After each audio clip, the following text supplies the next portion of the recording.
Армысыздар, құрметті Ақлия бағдарламасының көрермені. Бүгін біз қатынды бастан, баланы жастан деген тақырыпты алып отырмыз. Осы тақырып бойынша өздеріңіздің ойларыңызды комментария жаза кетіңіздер. Жүніс, жібер. Баланы жастан, қатынды бастан дейді. Жалпы Омар аға, қазіргі таңда біз қазақ қоғамы қатын деген сөзден өте үрей қашады. Иә. Шошынады. Шошынады, өте қатты шошынады. Бұның себебі не деп ойлайсыз? Мынау Міржақып айтады ғой. Алыстан алаш десе аттанамын. Қазақпын.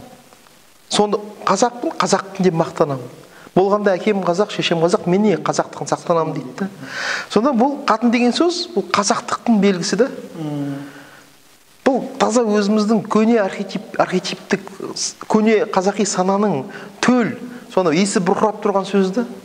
Соны қабылдай алмай тұрмыз ғой. Неге? Өйткені біздің санамыз шайылып кеткен. Кешегі орыс отаршылдығының, советтік қызыл саясаттың нәтижесінде еркек пен әйел теңестірем деген зұлмат саясаттың нәтижесінде қазақтың қоғамының осы қатын деген сөзді қабылдай алмауының бас себебі осы. Қабылдай алмай тұр да. Неге? Өйткені қатын деген сөз кірсе, онда жаңағыдай еркек қандай болу керек, отағасы қандай болу керек. Сол бүкіл жаңағы қазаққа тән ұғымдар кіреді. Өйткені мына Түркияда қатыннан қорықпайтын, сөз өтетін еркекті қазақ дейді екен. Деп айтатын сөз бе? Сонда қазақтықтың белгісі бұл қатын деген сөзді. Егер біз қатын деген сөзді қабылдай алмасақ, біздің қазақтығымыз әлсіз болып тұр да. Жалпы бұл сөздердің этимологиясы қандай сонда? Енді этимологиясы болған кезде, жалпы осы қатын деген сөзге байланысты, енді әртүрлі ғалымдар айтып жүр, біреулер, құт сөзбен байланыстырады, біреулер қатынас деген сөзбен байланыстырады. Құтым деген сөзбен байланыстырады. Былай қараған кезде, енді оны ғалымдар әртүрлі айтып жатыр. Бірақ бір нәрсе анық, қазақтың көне санасында үш ұғым бар. Жалпы осы әйел затына қатысты айтылатын үш ұғым бар. Ең көнесі ұрғашы. Ұрғашы деген сөз. Мысалы, қазіргі кезде біз қатын деген сөзді айтпақ түгілі қабылдамай тұрғанда, оның ең көне қабаты ұрғашы деген сөзді мүлдем қабылдамайды. Неге? Өйткені қазір байқайсыз ба? Қазақтығымыз санамыз шайылып кеткен сондай, ұрғашы деген сөзді біз тек малға ғана қатысты айтамыз да, ал адами контентке келгенде абдырап қаламыз. Сөз бе? Яғни бұл қазақи санамыздың әлсіреп кеткен, қазақи санамыз диффузияға ұшыраған сөз бе? Қабылдай алмады. Өзі бұрын ғасырлар бойы сонда Бұхар жырау айтады, мысалы, көне қазақтың нағыз қазақи сананың иесі Бұхарин айтады. Ұрғашының жақсысы, әбжыланда есіліп, бозжырғадай болғаны, қырға шықсам көрер деп панаттар жылған. Ұрғашының жаманы, өсек ғайбат құрғаны, Құдайының ұрғаны дейді. Міне, сонда қарасаңыздар, біз ұрғашы ең көне, ең қазақи сананың ең көне сөздерінің бірі. Одан кейін екінші орында бұл қатын деген сөз. Қатын деген сөз исламға дейін қабылданған. Өйткені бұл сіздер білесіздер, көне түркі қағанатында императорды қаған деген, оның жұбайын қатын деген, онда қатын деген тау бар, қатын деген өзен бар, қатын өзен дейді, мысалы, мына шығыста, императрица. Үшінші сөз бұл кейіннен келген, бұл әйел деген сөз. Бұл дінмен бірге келеді. Арабтың хаял деген сөзінен шығады, оның мағынасы үй іші адамы, бар жоқ. Тәуелді адам. Яғни еріне тәуелді, күйеуіне тәуелді, және бала шаға дегенде мағынаны береді екен. Сонда қазақтың алтын қоры, тілдік қоры дәл көрсетіп тұр, әйел бала шаға деп қолданады да. Яғни ол әйел деген сөз бала шаға дегенде мағынаны береді екен. Өйткені бала шаға да үй іші адамы, ол да тәуелді. Енді қатын деген сөздің үш мағынасында қолданады, үш статусы бар. Бірінші статус императрица дедік, император қаған, оның жұбайы императрица. Екінші мағынасы кез келген әйел затының, байқайсыз ба? Әйел затының, әйел деген сөз жалпы мына ұрғашыға қолданылады. Мысалы, қатын зат деп айта алмайсыз, сөз бе? Қатын ол енді ерекше, спецификалық мағынасы бар да, оның аумақты мағынасы бар. Мысалы, қатын зат деп айта алмайсыз ғой. Әйел заты деп айтамыз. Көрдіңіз, сөзін өзі сөйлеп тұр. Неге? Кез келген жаңа туған жас мысалы бүлдіршін қыз балаға да біз әйел заты дейміз ғой. Зат әйел сөз. Заты қатын деп айта алмайсыз. Өйткені ұят болады. Неге? Өйткені қатындық деген ол статус, және қатындық деген сөз қыздық ғұмыр аяқталғаннан кейін, неке төсегінде жатқаннан кейін кез келген әйел заты қатындық ғұмыр басталады. Сонда қатын деген сөздің үш статусы бар. Қайталап айтайық. Біріншісі императрица, қағанның әйел, екіншісі қыздық ғұмыры аяқталған жаңағы әйел затының қатындық ғұмыры басталады. Үшіншісі бұл рухани статус. Яғни сіздер білесіздер, шәкәрім айтады, ал енді сипатталып көңілді біз ескеріп бұл сөзін жақсы ұғыңыз. Жан мен дене қосылған ерлі қатын екеуінен туады көңіліміз дейді. Сонда адамның жаны ол ер, денесі қатын. Сондан дейді, жаны денесіне әмір беретін мықты адамды ол ұрғашы ма, ол еркек пе, оның айырмасы жоқ, оны қазақ ер дейді. Ал керісінше, тәні жанына бұйрық беретін, тәні жанын басымайлы құл етіп алған адамды қазақ қатын дейді. Ол ұрғашы еркегіне қарамайды. Жынысына қарамайды. Сонда қазақ сөзінде тұратын, айтқанын орындайтын, қақсоқпен ісі жоқ әйел адамды ер мінезді әйел дейді. Немесе нәпсісін жеңген, кез келген әйел затын нәпсісін жеңген қадамын ерлік жасады деп айғақтайды. Мысалы, Мәншүк Мәметова ерлік жасады. Әлем Олдығұлов ерлік жасады. Домалақ ана ерлік жасады. Мысалы, бір рулы елді сақтап қалды.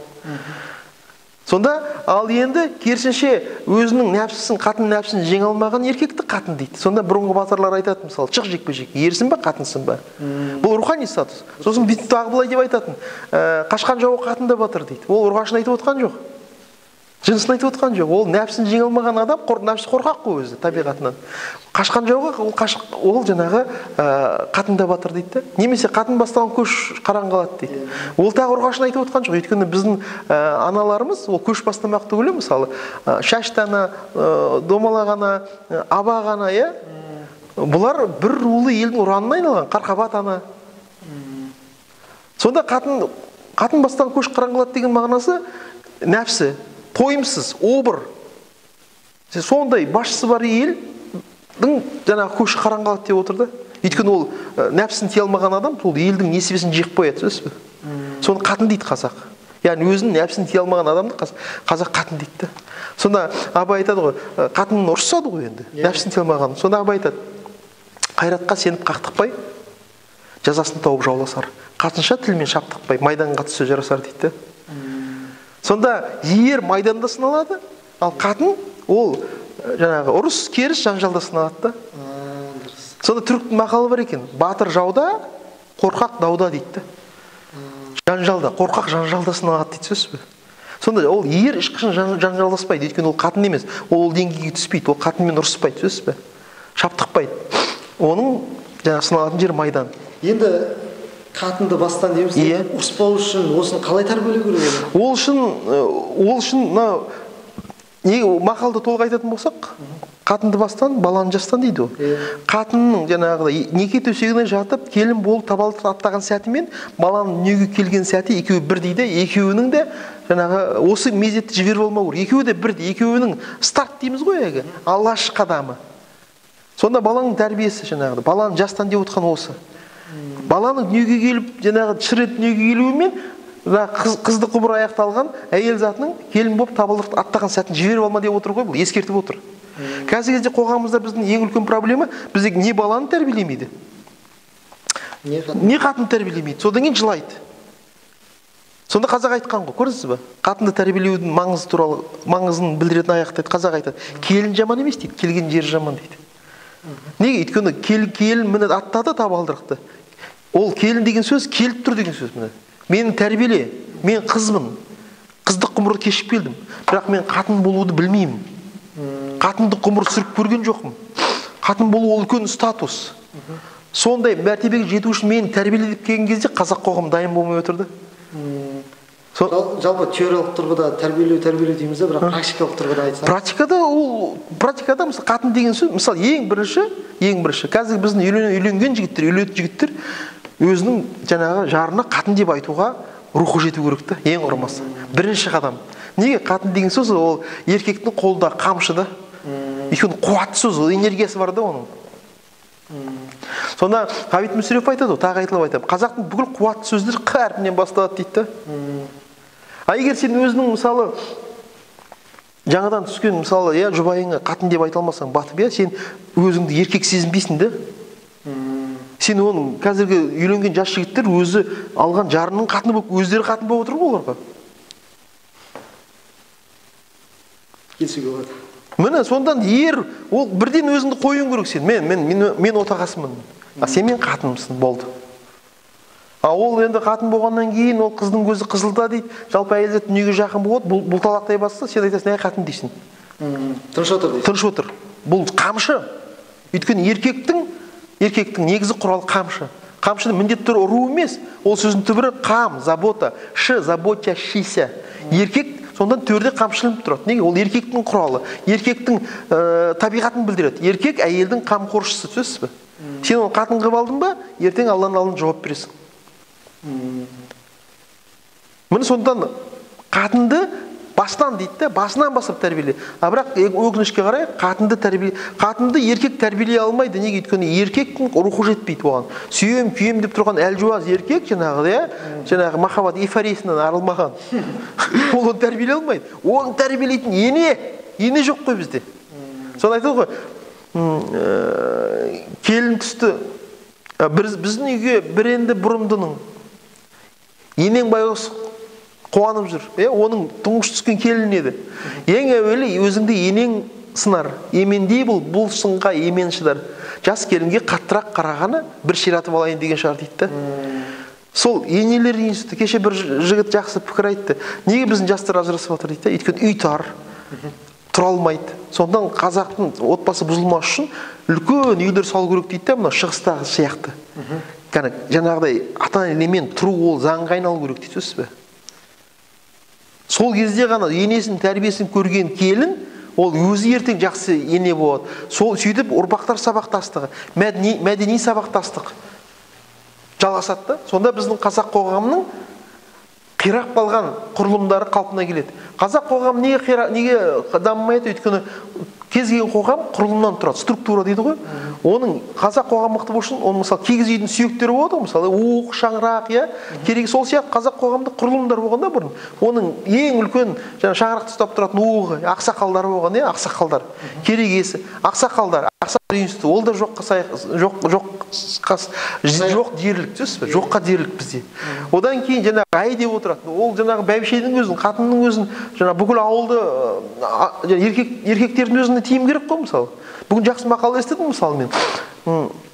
Ұлттық музейде, мысалы қазақта бар, 40 қызға 40 үйден тиім дейді. Екіншін айтпаймыз дейді. Бір апай айтты, өте дұрыс айтады. Ұлға 30 үйден тиім дейді.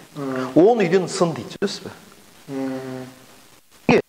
Ұлға да тиім, ұлға кім қарап отыр? Жаңағы қатынды тәрбиелейтін, еркек тәрбиелейтін ол ақсақалдар ғой бұрынғы.